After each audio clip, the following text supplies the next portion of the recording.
And so with commencement form, if in our commencement form with Qigong, so go ahead and get a little closer and you're gonna hold my wrist. Oh, okay. My wrist, yeah, that's right.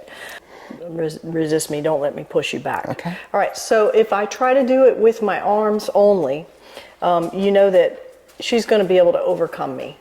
Like, it's so hard for me to do it just arms. Okay, I'm gonna try to do it just with arms. And then on top of that, I'm gonna close my Ming Men. Okay, do you see this? Now do what you can do with me. Push me, yeah. It's very easy to push me because my momentum is, because my Ming Men is closed, my momentum, even if I have everything else good, my posture and everything else good, if my Ming Men is closed and I'm trying to use my arms, because my resistance is here, my Ming Men is closed, okay. And then just give me, yeah, there you go. Yeah, so it's very easy to push me because my Ming Men is closed. Now, again, the same thing, just grab a hold. She's not a very good attacker. She doesn't want to attack me.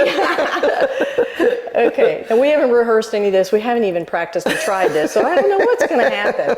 Okay, but once I get into my Tai Chi posture, and I don't have to be very deep or anything, but the first thing I'm going to do is open up my joints and start to song my joints. And she's already going back. Right, yeah. Yeah, she already started to go back. So that means that her momentum is already going in the direction I want it to go, just by opening up my joints, songing my joints. There she goes. There it goes. So I'm not there. And what do you feel here? Nothing. She feels nothing. Nothing. Okay. So then on that platform, you can let go for just a second. All I'm doing in that instance is this with my spine. That's all I'm doing. Okay. And my ankles, and my knees, and my quad. I'm working up the body.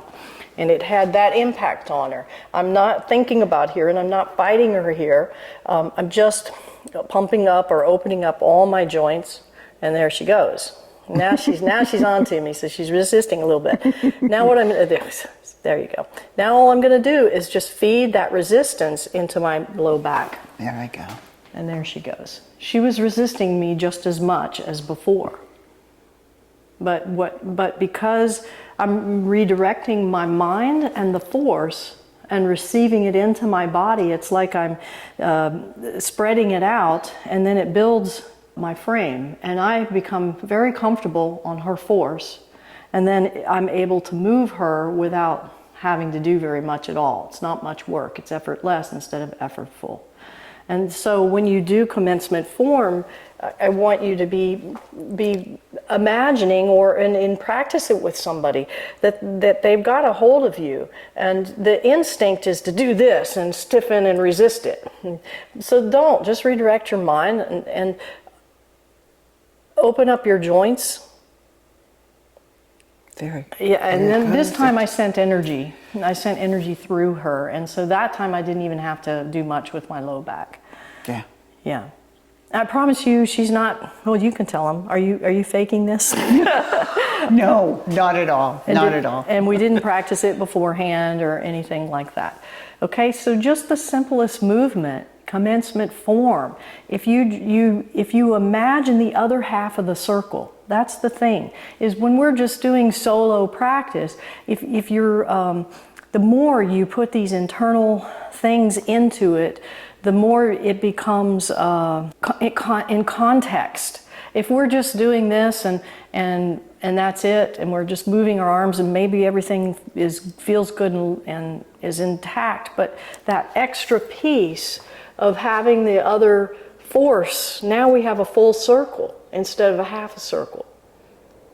So now I'm just borrowing her force, and there she goes. Yes. Yeah. So it's really important that you just do a little bit of light contact with someone, and just feed it into and connect with them, and they become the other half of the circle, and you feed in their force into your low back, or in that instance I just sent my energy through her, and then it moves her. So when we do commencement form, I want you to feel as though you've got somebody touching your wrist, and then song your joints and open up your joints, and then and then feed it into your low back. See, Cheryl, that's beautiful. Now Cheryl has great posture. Everything is correct. See, her elbows are down. Her hands are connecting to her toes. You may not be able to see her, but I can tell that she's in that mental place. And now I don't have the checklist. She doesn't have to think chin down, elbows down, shoulders down, Ming Men open. It's just there because she's in that place of imagining that context of touch, of completing the circle. The only analogy I can come up with is it's like playing air guitar, and then all of a sudden you turn the amplifier on and you start making music, and now it's complete. Now it's in context. That's what this is like. The other thing I wanted to work on is and demonstrate is our bicycle wheel. I think that's one of the most challenging ones to teach, because people, maybe because of the name of it, but people want to draw the elbow back. And by the way, thanks to Janet for being my guinea pig. And so they want to draw the elbow back. So let's just do bicycle wheel, traditional, or not traditional, but the way that. So everything here is correct in both of us. She's moving and rotating, I'm moving and rotating. The hands stay at the center. So this is one of the things, let's go this way, right there, is that I see some of you coming over to the side like this, and then you come over to the side like this.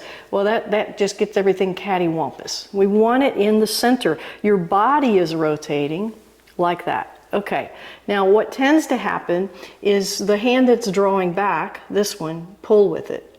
Is that you tend to pull back like this. This movement is not an expression of pulling, really. Okay, it's an expression of following. So as she pushes, I follow it. Do you feel the difference? Yes. Can you see there's a difference in our frame? As opposed to, like, this is air guitar. Okay. Now I'm going to just follow her. So the more she moves this arm towards me, I follow it. I don't retract it. I don't pull on it. I simply follow it. And now I can be really light and follow. Now see, you're following me. That's perfect. Now you're not pulling back. So I want you to just imagine that you've got contact here. Now I'm going to connect with your fascia. Yeah. And you pulled back just a little bit there. Yeah, so now I have you. You see? It's a very different feeling. It's a very different the pulling. Feeling. Yes. From the qua, right? You're moving. You don't even have to think about that because you were doing everything right. We were here. But your posture, you don't have to think about the qual. Just think about following my pressure. And you can't follow it if you lead it. See, you're leading right there. Right. And then I have you, So it's a matter of that, that quality is sticking, but it's a matter of following the pressure and maintaining it. That's it. You're keeping a constant pressure.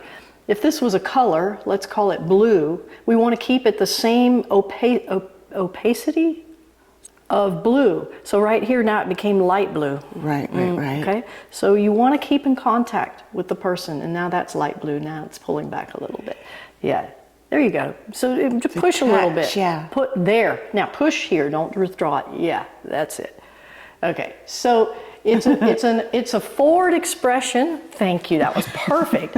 Okay, it's a forward expression, even though we appear that we're going backwards. Remember how Master Ting would say, I'm touching you, you're touching me, and we continue to keep that contact, that touch point. It's not retreating back. You wait for this person to move. If they don't move, you don't move. Then they start to move, you follow it. So when we do all of these movements, you want space. You have to have your elbows in front. Your knees are in front, elbow knees, as Master Ting drilled into us and said to us thousands and thousands of times, elbow knee. Even if your knee or your elbow comes back just a little tiny bit, grab me here. If my knee is back just a bit and my Ming Men closes a bit, now even though I may look okay, go ahead and push me, it's so easy. Connecting that elbow to the knee. Now I can't. Right.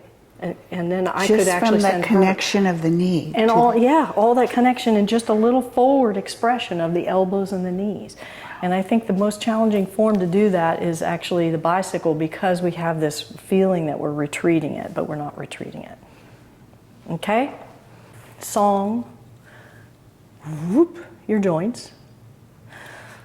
Keep your elbows connected to your knees and expressing mentally power forward through your elbow and through your knee. Even just a little bit of retraction sends your energy back. Then during commencement form, I want you to imagine that you've got somebody pressing on your wrist, and the first thing you do is pump open your joints, and that'll change everything. And then as you lift, you're going to just imagine that you can feed the power into your low back, and then your back is just resting against a wall, and their power strengthens you. And then forward. And what you do when you come down is you further song your spine. And open up that spine for that and continued posture and tensegrity.